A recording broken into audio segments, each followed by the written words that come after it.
Hello, my name is Stephanie. I am going to do my midterm. All the information I have retrieved is from the 3rd edition Organizational Psychology textbook, A Scientific Practitioner Approach, by Stephen M. Jex and Thomas W. Britt, copyright 2014. Starting with the first question, how have recent historical events affected the course of research in organizational psychology? Give an example of an event and the resulting outcome. Well, organizational psychology is a field that utilizes scientific methodology to study individuals and group behavior in formal settings. The history ranges from the 1900s to current. Things like the growth of unionization in the 1920s through 1930s. APA changes to industrial and organizational psychology, making it multi-level in the 60s and 70s. And globalization of the economy, greater flexibility in the work arrangements, work and non-work concept changes. It's big. But the one that I want to focus on is Scientific Management by Frederick Winslow Taylor in the early 1900s. 3 underlying principles, the first being those that perform work tasks should be separated from those who create work tasks. Whereas today, people who are in the company have more say of what happens, the rules that are being made, policies that are being made, and how that affects them. Workers are rational beings, and they will work harder if provided with favorable economic incentives. That is not entirely true today. Research has shown, and just every day, people have shown that just because a job pays well doesn't mean that they will stay at that job if they are unhappy. They will take jobs that pay significantly less for a more fulfilling job that makes them feel good and valued. And then problems in the workplace can and should be subjected to empirical study, which is still true. That is how we do our job. We do research and studies and observe people in the workplace every day. And that is how we make businesses and companies more efficient and everybody's happy in the end. The second question is, describe the socialization process for graduate students in your program. Is the program successful in socializing newcomers and creating job embeddedness? What is organizational socialization? It represents the process by which the individual makes the transition from being an outsider to being a member of the organization, the onboarding process.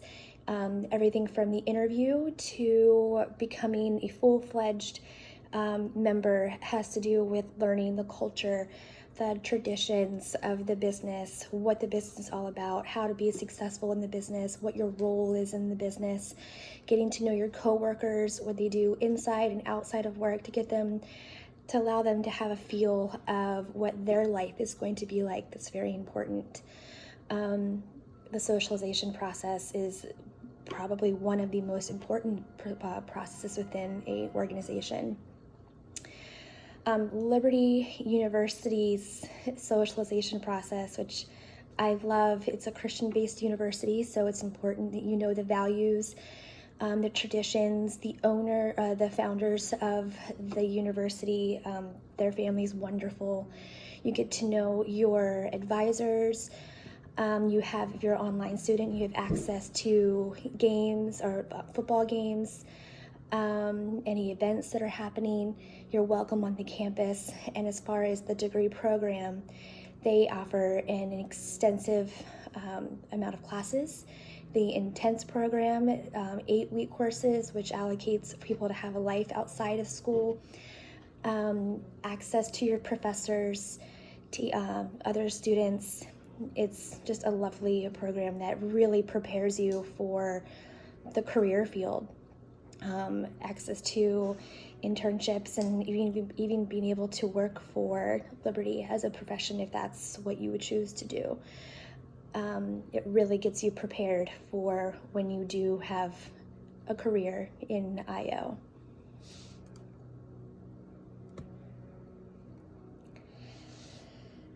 How can an organization reduce or prevent work-family conflict? I think that's a juggle and a balance that everybody struggles to find and maintain, two very important aspects of a person's life, being able to pay your bills and also maintain your non-work life.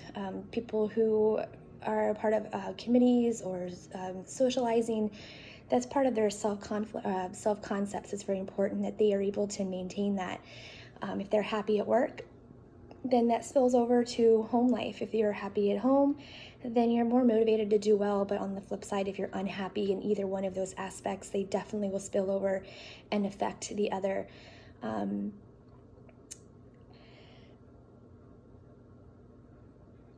How to solve this issue is what has been researched recently, especially with women becoming prominent in the workforce and those with kids having both parents at work. Even those without kids, finding a balance is essential to success at work and having a healthy life outside of work. How do we do this? How do companies do this? Implementing policies that promote balance and redesigning the job that fits the needs for employees.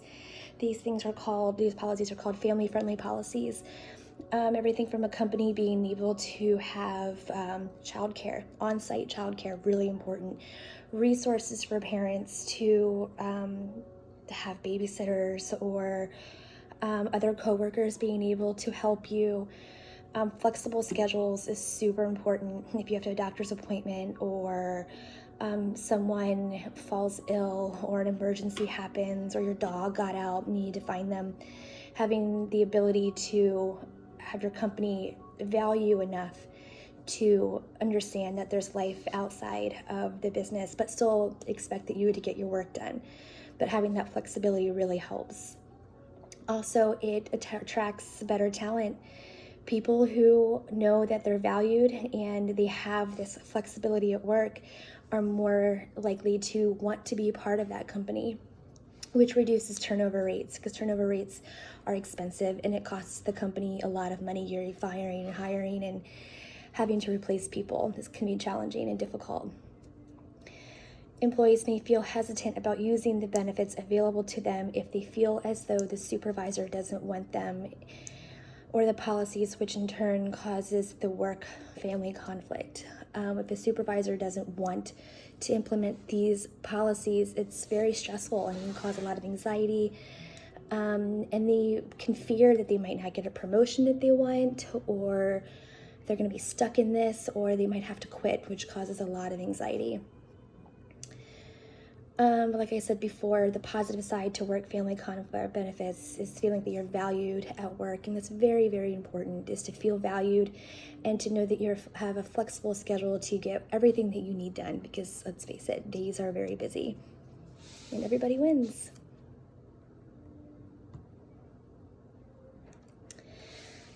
Imagine you have been asked to develop a performance assessment program for employee development. What techniques could you adequately evaluate employee performance as comprehensively as possible? Think of Murphy's List. Job performance can be defined as all behaviors employees engage in while at work. That can be from morning meetings, getting your goals together, checking your checklists, catching up with coworkers, everything. This represents behaviors employees engage in while at work that contributes to the organizational goals. Morning meetings, evening meetings, checking in with your coworkers to see where we are on tasks. In-role performance techniques, such are technical tasks.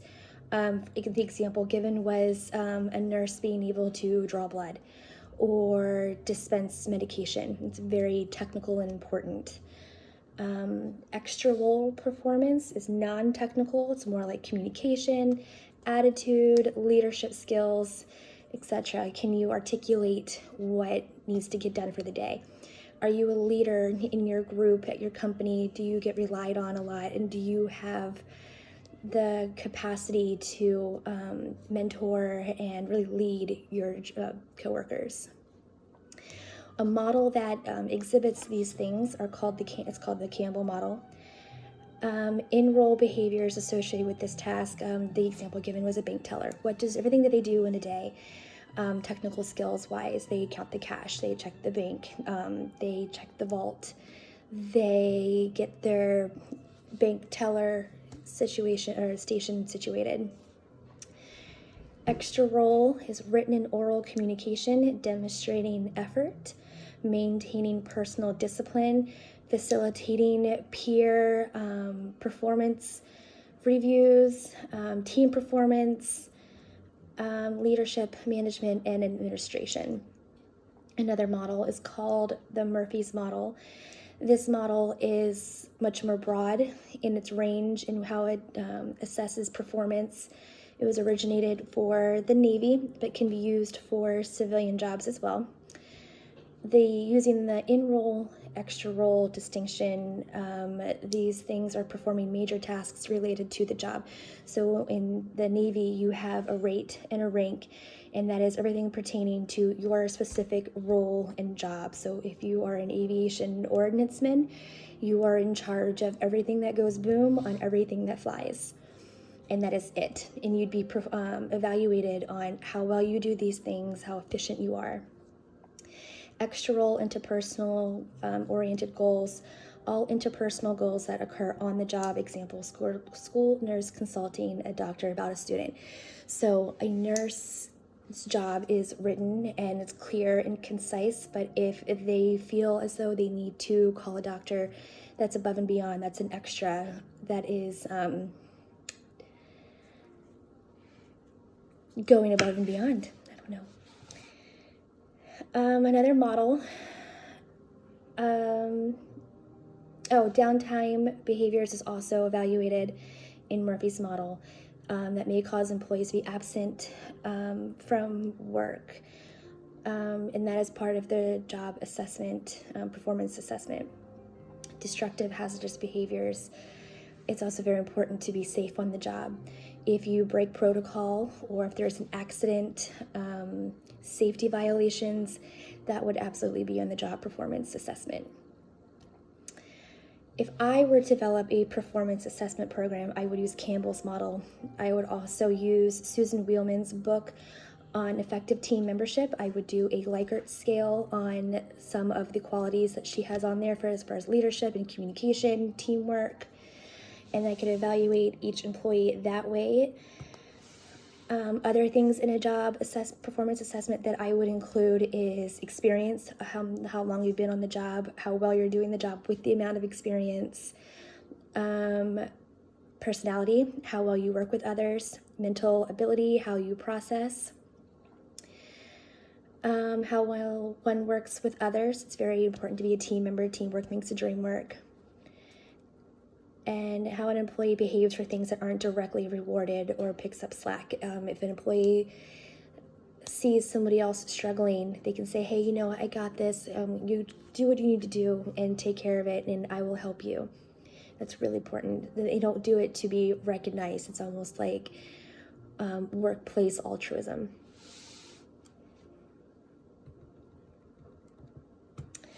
And then the final question, what are some possible common organizational constraints? How could they lead to counterproductive behaviors? This was pretty extensive, but it makes perfect sense.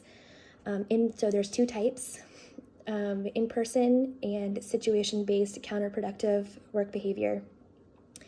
In-person are more about personality constraints. So you have conscientiousness, which is more on the positive side. They are more self-aware, they are self-efficient, they get things done, they're organized. However, on the opposite spectrum, you have anger, displays emotions of frustration, things don't go their way, they can get really angry, and it's very counterproductive. Nothing really gets done that way. And then narcissism. An employee or a coworker feels like they are just the best. They don't have to do as much because they get the job done better than everybody else. And if somebody says, your project wasn't up to par, then they can react very negatively and could act out of frustration or anger. Situation-based counterproductive work behavior caused by norms, stress, and injustice.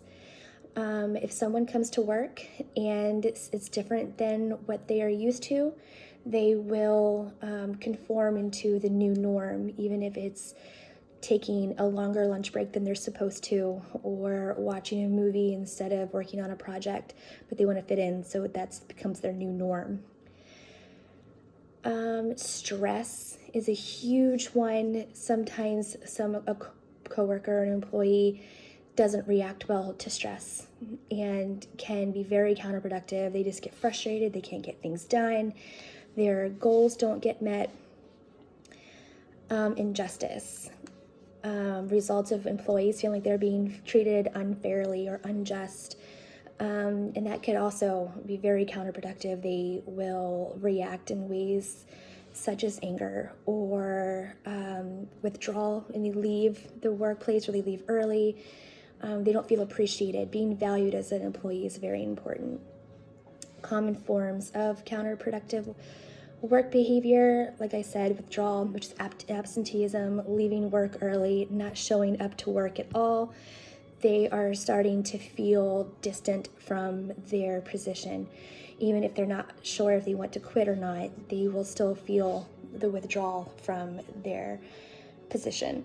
Workplace abuse, workplace incivility, which is bad attitudes from coworkers and employees or supervisors. Abusive supervision is demeaning behavior from your supervisors. Even if the supervisor feels as though they're just mentoring, being like hovering can feel very demeaning to an employee. Social undermining, exclusion, spread of negative rumors. People don't want to work in a place where they feel uncomfortable or not included. That's when you start with that withdrawal process, when you're like, I just don't want to. And then low base rate counterproductive work behaviors, deviance, sabotage, usually comes from a place of revenge. If they don't feel like they're being treated justly, they could potentially break the printer or not do a project properly, causing the company to lose money. Employee theft could be something as little as stealing a ream of paper. I'm not getting paid enough to do this, so I'm just going to pay myself by taking something from the company. Workplace violence, physical altercations, where people get frustrated, they take it out on each other and then fights break out. Workplace unsafe environment, drug and alcohol abuse, smoking weed in the back break areas. That's not good. It's very counterproductive. Sexual harassment, unwelcome sexual advancements, especially with women in the workplace being looked as inferior or not as taken seriously as the males, and that is uncomfortable, unfair, unjust, and causes the employee who feels as they are the victim to not want to be there and be very counterproductive and would rather not work and come to work. So thank you for your time and listening to my answers. I wish you a very good evening. Thank you so much.